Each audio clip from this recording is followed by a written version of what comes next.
जब भी प्रेम की बात होती है, भगवान श्री कृष्ण का नाम सबसे पहले आता है। श्री कृष्ण को प्रेम और स्नेह का प्रतीक माना जाता है। पुराणों के अनुसार श्री कृष्ण की 16,108 रानियां थीं। श्री कृष्ण की मुख्य रानियों में रुक्मणी, सत्यभामा का नाम शामिल है। इसके अलावा बाल्यावस्था में श्री कृष्ण के गोकुल में गोपियों संग रासलीला की कहानियां आज भी मशहूर हैं। हालांकि सभी को प्रेम और स्नेह का पाठ पढ़ाने वाले श्री कृष्ण का नाम सिर्फ राधा के साथ ही लिया जाता है। हर कोई प्रभु कृष्ण के नाम का जाप करते समय राधे श्याम का उच्चारण करता है।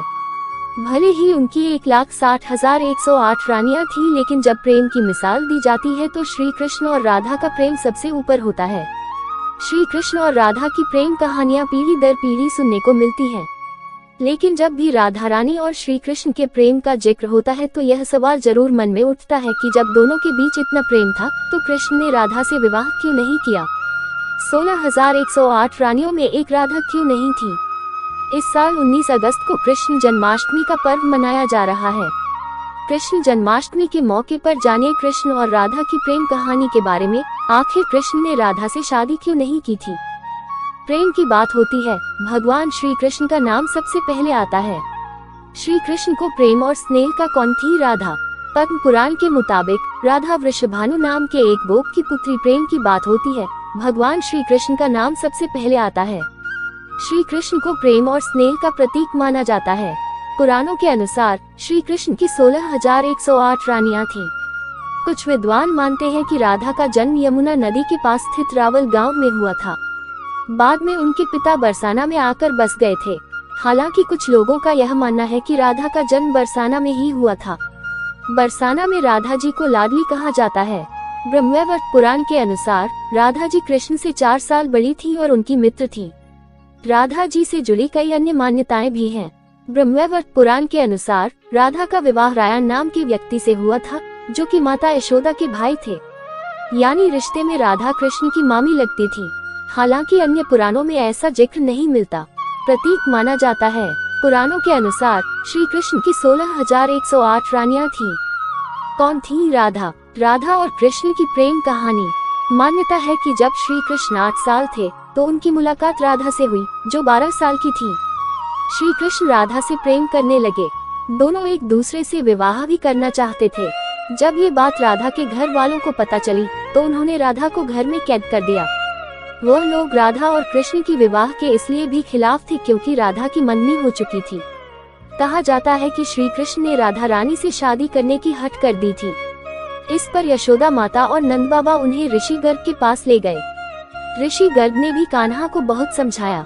इसके बाद कान्हा का मथुरा बुलावा आ गया। वह हमेशा के लिए वृंदावन छोड़कर मथुरा चले गए।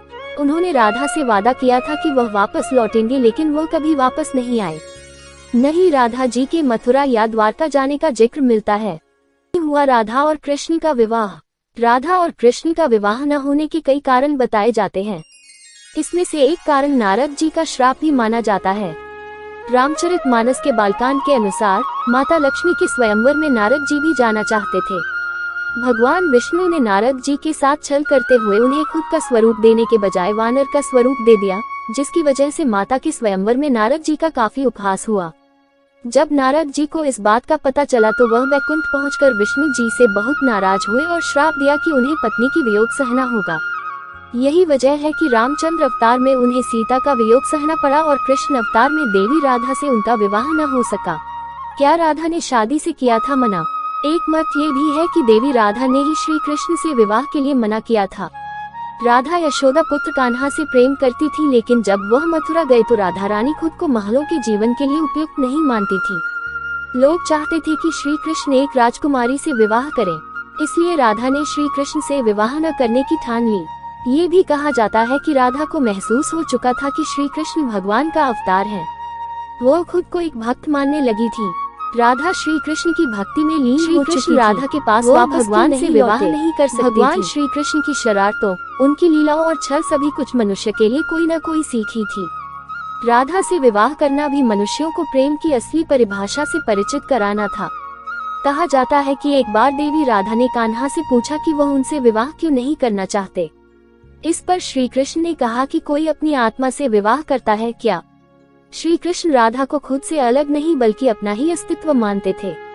वह मनुष्यों को ये सीख देना चाहते थे कि प्रेम भौतिक संबंध से नहीं बल्कि आध्यात्मिक प्रकृति है। प्रेम और विवाह एक दूसरे से अलग नहीं है। जैसे राधा कृष्ण बिना विवाह भी सदियों से एक ही है। जहाँ कृष्ण का नाम है वहाँ राधा का स्मरण स्वाभाविक है। क्या वजह थी कि एक बार राधा से अलग होने के बाद कृष्ण फिर कभी वृंदावन नहीं गए? इसकी वजह तो बहुत बड़ी है, लेकिन शब्द बहुत छोटा है और वो है अतीत। कृष्ण ने अतीत का मोह नहीं किया, तभी तो उन्हें योगेश्वर भगवान श्री कृष्ण कहा जाता है। अतीत का मोह तो साधारण लोग करते हैं।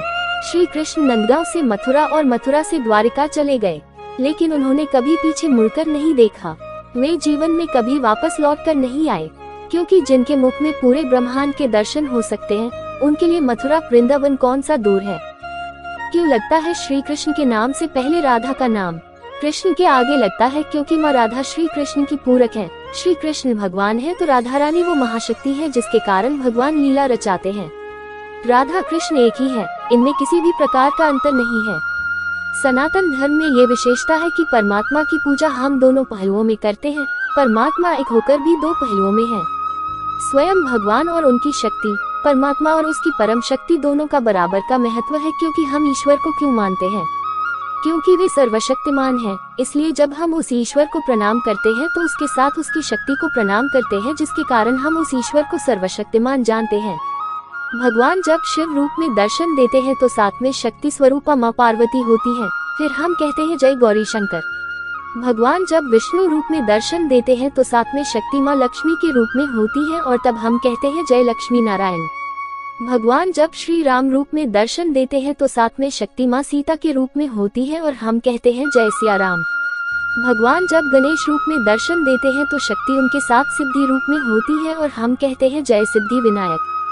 ठीक वैसे ही भगवान कृष्ण अर्थात विष्णु जी और राधा माता अर्थात लक्ष्मी जी, ये एक ही है। जैसे सूर्य और उसकी किरणें एक ही हैं।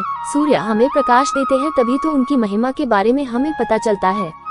तो कृष्ण के साथ राधा लगाने से हमें भगवान की महिमा के बारे में पता चलता है, और हम जय राधे कृष्णा कहते हैं। राधा के परिवार को जब पता चला कि यह श्री कृष्ण की मुरली सुनकर उनके प्रेम में नाचती हुई उनके पास पहुंच जाती है, तो उन्होंने राधा को घर में ही कैद कर दिया था। तब श्री कृष्ण ने अपने साथियों सहित एक दिन उन्हें रात में कैद से मुक्त कराकर उद्धव और बलराम सहित अन्य सखियां के साथ रात भर नृत्य किया था। ये रात पूर्णिमा की रात थी जब महारास हुआ था। बाद में राधा की माँ राधा के कक्ष में गई तो राधा उन्हें वहां सोते हुए मिली। कहते हैं कि उस वक्त श्री कृष्ण को दो ही चीजें सबसे ज्यादा प्रिय थी, बांसुरी और राधा। कृष्ण की बांसुरी की धुन सुनकर राधा के जैसे प्राण ही निकल जाते थे। कई जन्मों की स्मृतियों को कुरेने का प्रयास होता था और वह श्री कृष्ण की तरफ खींची चली आती थी। भगवान श्री कृष्ण के पास एक मुरली थी जिसे उन्होंने राधा को छोड़कर मथुरा जाने से पहले दे दी थी। राधा ने इस मुरली को बहुत ही संभाल कर रखा था, और जब भी उन्हें श्री कृष्ण की याद आती तो वह यह मुरली बजा लेती थी। श्री कृष्ण उसकी याद में मोरपंख लगाते थे और वैजंती माला पहनते थे। श्री कृष्ण को मोरपंख तब मिला था जब वे राधा के उपवन में उनके साथ नृत्य कर रहे मोर का पंख नीचे गिर गया था, तो उन्होंने उसे उठाकर अपने सिर पर धारण कर लिया था।